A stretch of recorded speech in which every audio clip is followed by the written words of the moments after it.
بسم الله الرحمن الرحيم الحمد لله رب العالمين والصلاة والسلام على سيد الأنبياء والمرسلين وعلى آله وأصحابه أجمعين اللهم صل على سيدنا محمد وعلى آل سيدنا محمد كما صليت على إبراهيم وعلى آل إبراهيم إنك حميد مجيد اللهم بارك على محمد وعلى آل محمد كما باركت على إبراهيم وعلى آل إبراهيم إنك حميد مجيد اللهم ألهمنا مراشد أمورنا وأعذنا من شرور أنفسنا.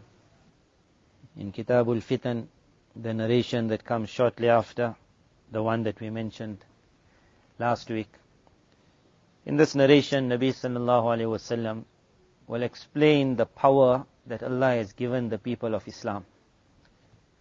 And you normally understand power when an individual is sandwiched, like he's surrounded in all sides from evil, and still he manages to come out. One is a person says, you're very powerful, but there's no enemy.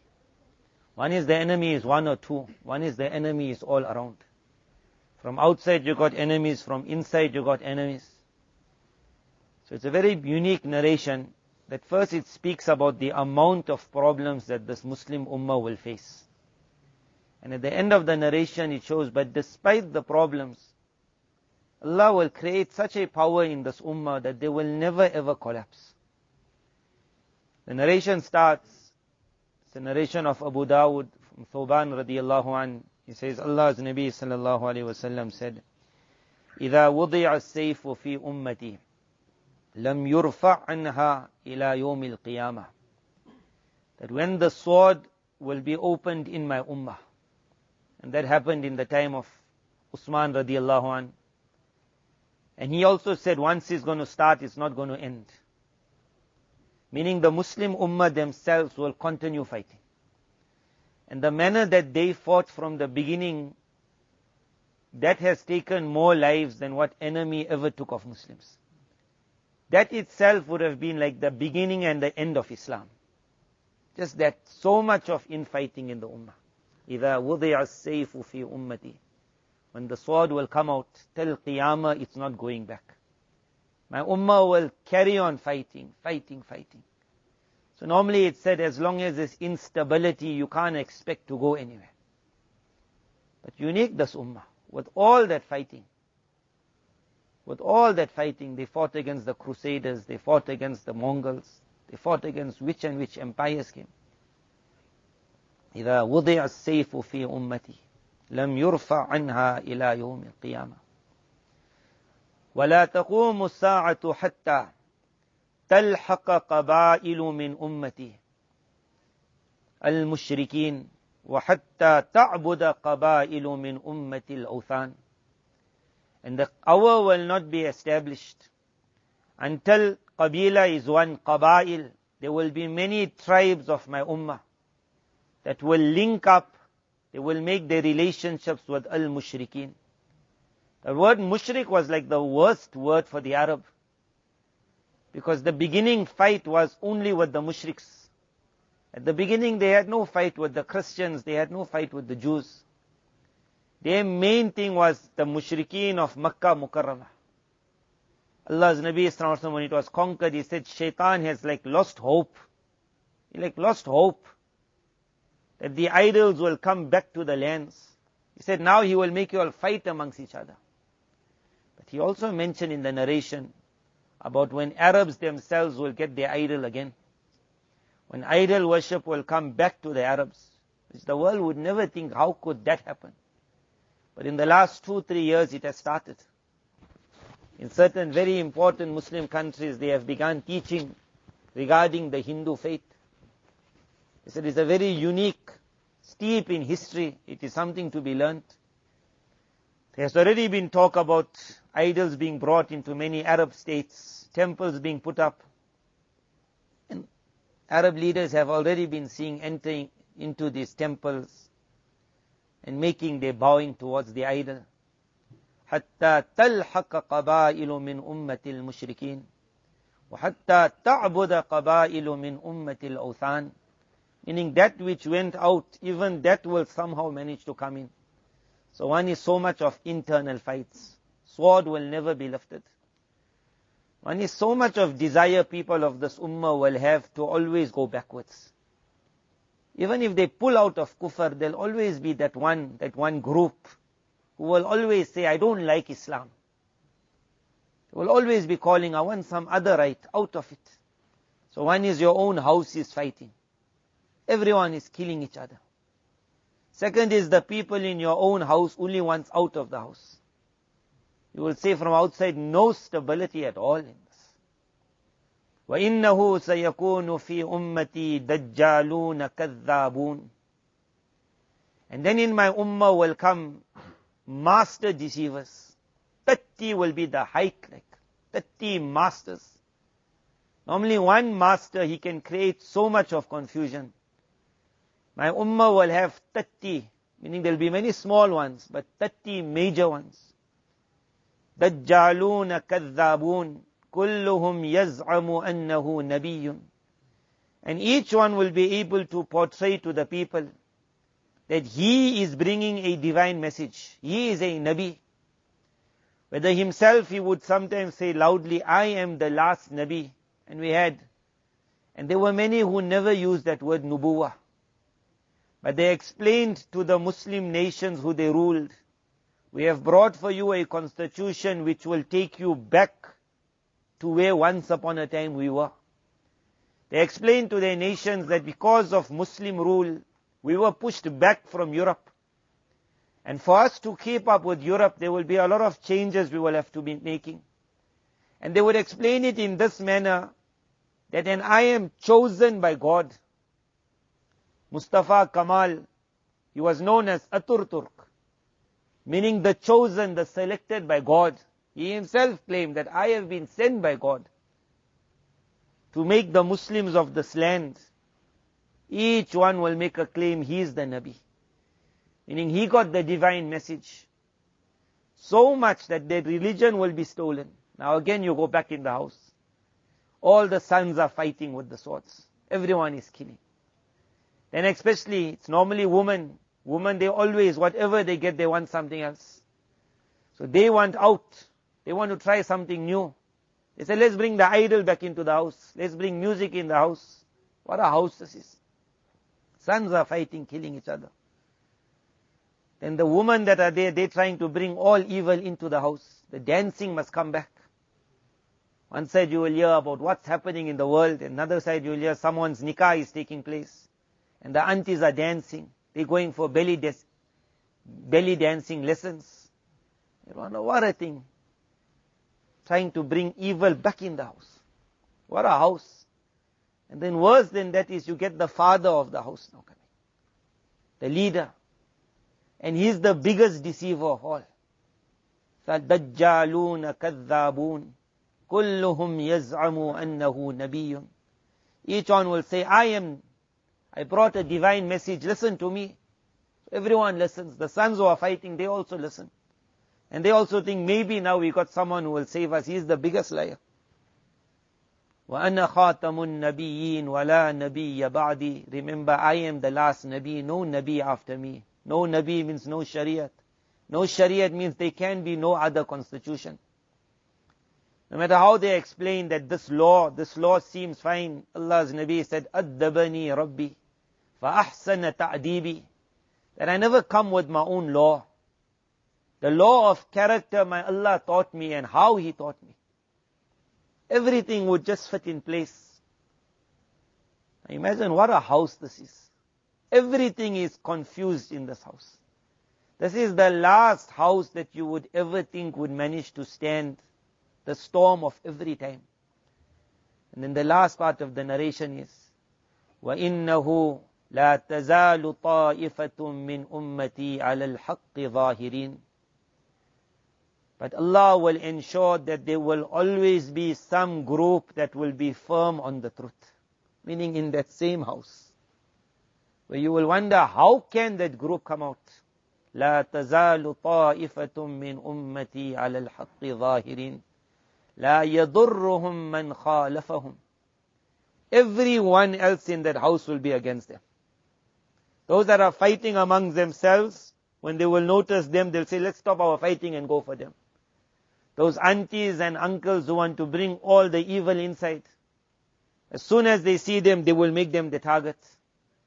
That Dajjal Kadhab, who's the leader on top, as soon as he sees them, he will make them his target.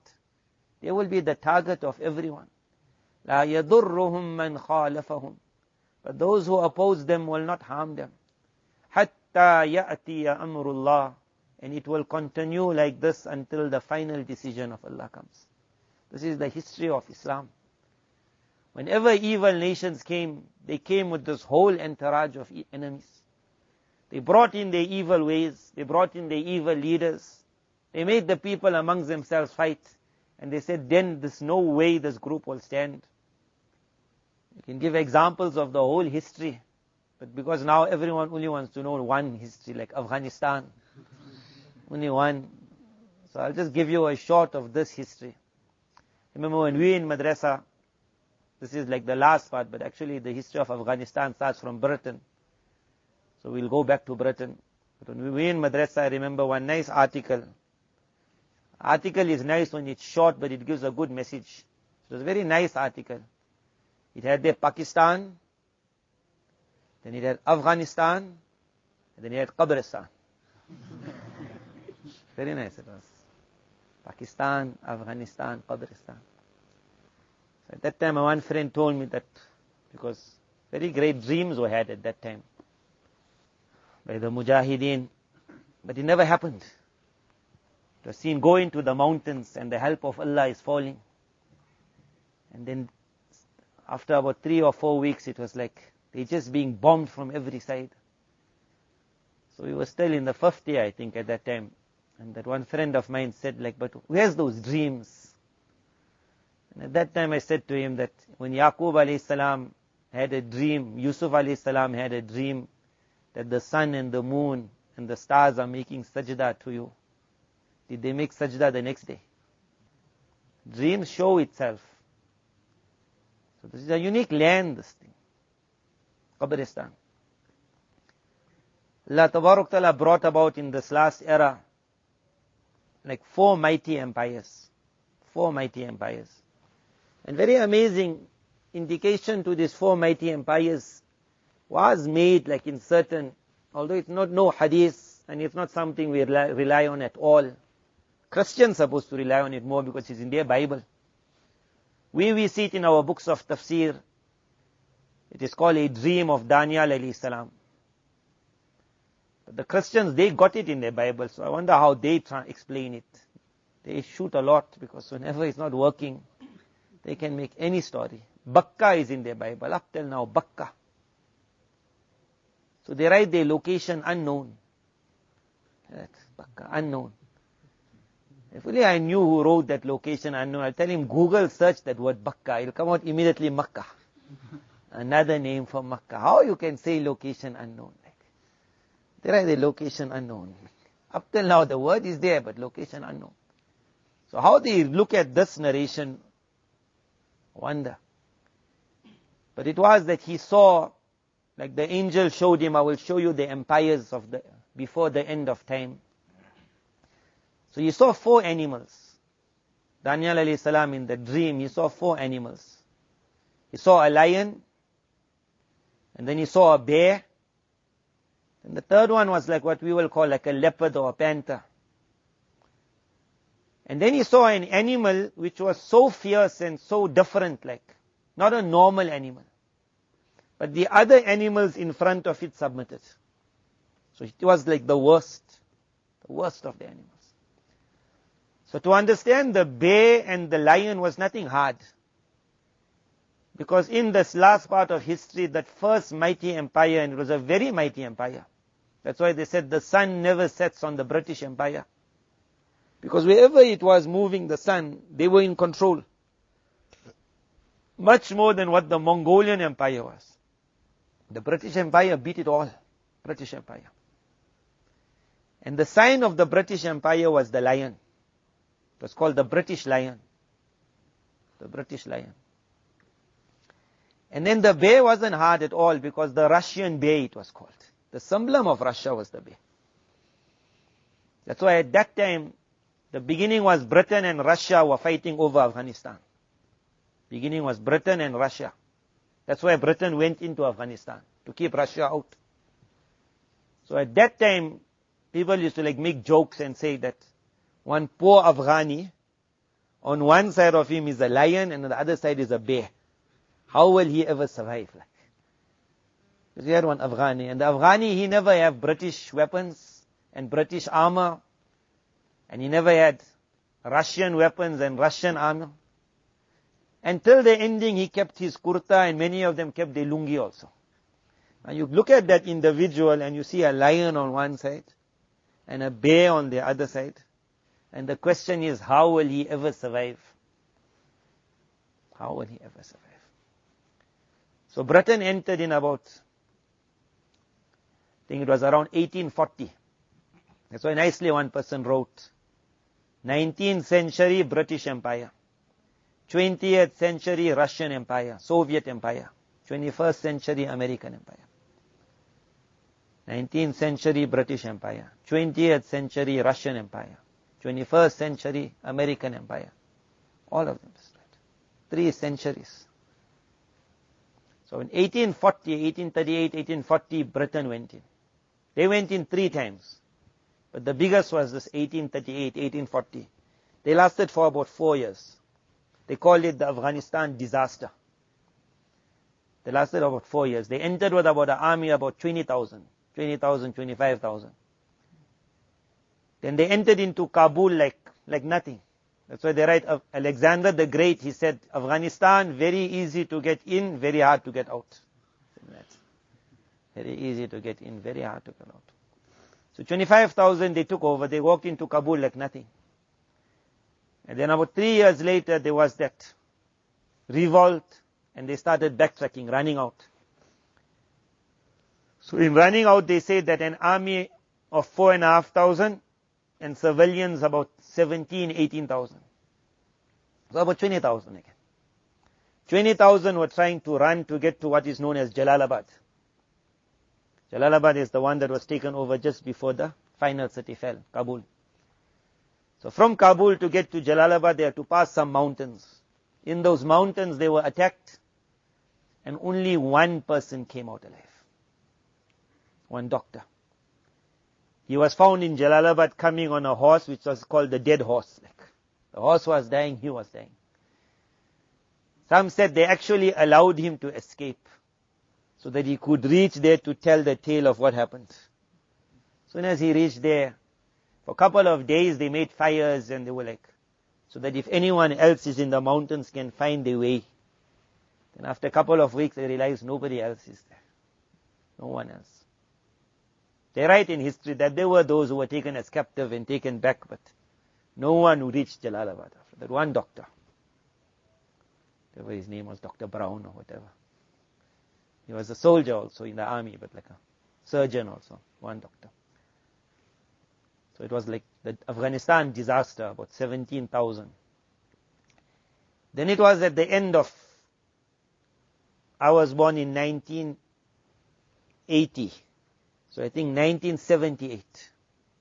In 1978, now Russia, they entered into Afghanistan. That bear came. And the bear is brutal, and they were really brutal when they entered. Really brutal. 1978. And they lasted for about 10 years. They lasted 10 years. And they said in the ending they lost about 15,000 men. Whether they lost so much or much more, who will ever count? 15,000. So on one side, the lion, which was like standing up high, he also came down. And then the bear also submitted. 10 years. And they had to pull out. Amazing these people are. So they survived between the bear and the lion.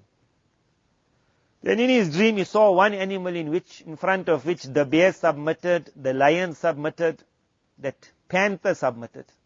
So some who explained it, they said the panther was Germany. And they gave the reasons why. That Germany in their military, they were known as a leopard division or a panther division. But they never came to Afghanistan, how much I understand. But those three mighty empires, all of them submitted in what we know as what was called the United Nations And the United Nations was just another name for United States of America. All of them submitted. It was called the end of the wars. All of them submitted. Where the United Nations says, after today, no one will make war unless we allow it. All of them submitted. So that mighty beast then decided he will go into America. That mighty beast. So when they decided to go, that's when we were in the 5th year. So a lot of that we knew because, although we never have like your phones, few people in our class, one boy had a phone, I think, one boy. Whole class, imagine. What a world it was. Only one phone in the class. And he had it like set on, if any major news comes, and immediately it'll come on. So when the dars was taking place, he got a shock like. So one building in America collapsing. And we all were in Josh that day. Supper time, how happy we were. Like. Then we realized what a lie it was. Nothing like this happened. But when they played with the media, everyone was going like, for it was a lie. Everything was a lie in it. And then the war started, and the bombing started, and the amount of... And I remember at that time there was one jalsa, so one alim said, that don't expect that to see results tomorrow. And if I'm not mistaken, he even said that if it took them to finish one superpower 10 years, then give them at least double that time to finish this other one. And waqi, it took them 20 years. Waqi. It was about 2001 where this thing started, or beginning of 2002, whatever it was. In 20 years, because you don't say it ended today. It never ended today. It ended by 2020. In 2020, this war was already finished. The reason of the 2020, what happened in the end of 2019, there was something called, that they called the Taliban first time to what is known as Camp David, most likely it was. Taliban were called there and they were made to sign like, that we promise by 2021 we will get out. But you have to promise us you all will not attack any of our soldiers until then. Now, what was the need for them to have that meeting? It was because between 2002 until 2019, so many American soldiers were being killed. Only the American presidents could not tell the people. They had to call the Taliban in that place, Camp David, to tell them, please, we promise you we will leave in 2021 full. As long as from now till 2021 you leave our people alone. They signed that. That is why they were not attacking Americans. That we give you a time, go. Russia ran, they ran. No matter how much they wanted to save face, they really ran. It was a few months ago perhaps, or maybe 1 month ago. That mighty airport is called the Bagram airport or whatever it is. Normally when Russia left, they told the people we're leaving. And the president even said, I feel so hard to leave and goodbye and all that. But when America left, it came in the news, in all the newspapers it was, that the Afghanistan soldiers, they woke up the next morning to see the lights are all off. And because they switched off the power, the water supply was also stopped. They entered in the airport, they saw there's no one. They were all gone. At night, they put off the lights and they disappeared. So it happened 1 month ago. No matter how much safe face they wanted to save, they ran away, like in a manner you'll never understand. Put off the lights also. Like, what a thing. They actually save electricity. What a good... They put off the lights. They said we woke up to see they're all gone. How they ran. That beast also. The bear submitted. The lion submitted. That beast also is giving up. May Allah make it's the beginning of the end. The bear reached Afghanistan, collapsed. The lion reached Afghanistan, collapsed.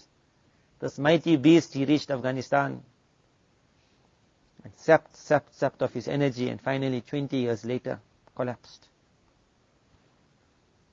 So it was, I think, maybe in the beginning of this month when they started pulling out. Today we are about the 18th, so maybe about the 8th. On the 8th they asked the American president, and their information is normally like top information. That's why if they say there's something called COVID, everyone says you have to believe them. So you have to believe their numbers also. They asked him that if you all pull out, then don't you think it's possible for the Taliban one day to retake this land? So very nicely he spoke. He said it's not possible. It's not something we're scared about at all. He said, we have left 300,000 Afghan soldiers. And we have made them the best, like how you have the best of other armies of the world. We have left 300,000 Afghani soldiers. And we have made them the best, like the best of any other army of the world. And together with that, we have given them so much of air power. And then he said, and the Taliban, they only 75,000. They only 75,000.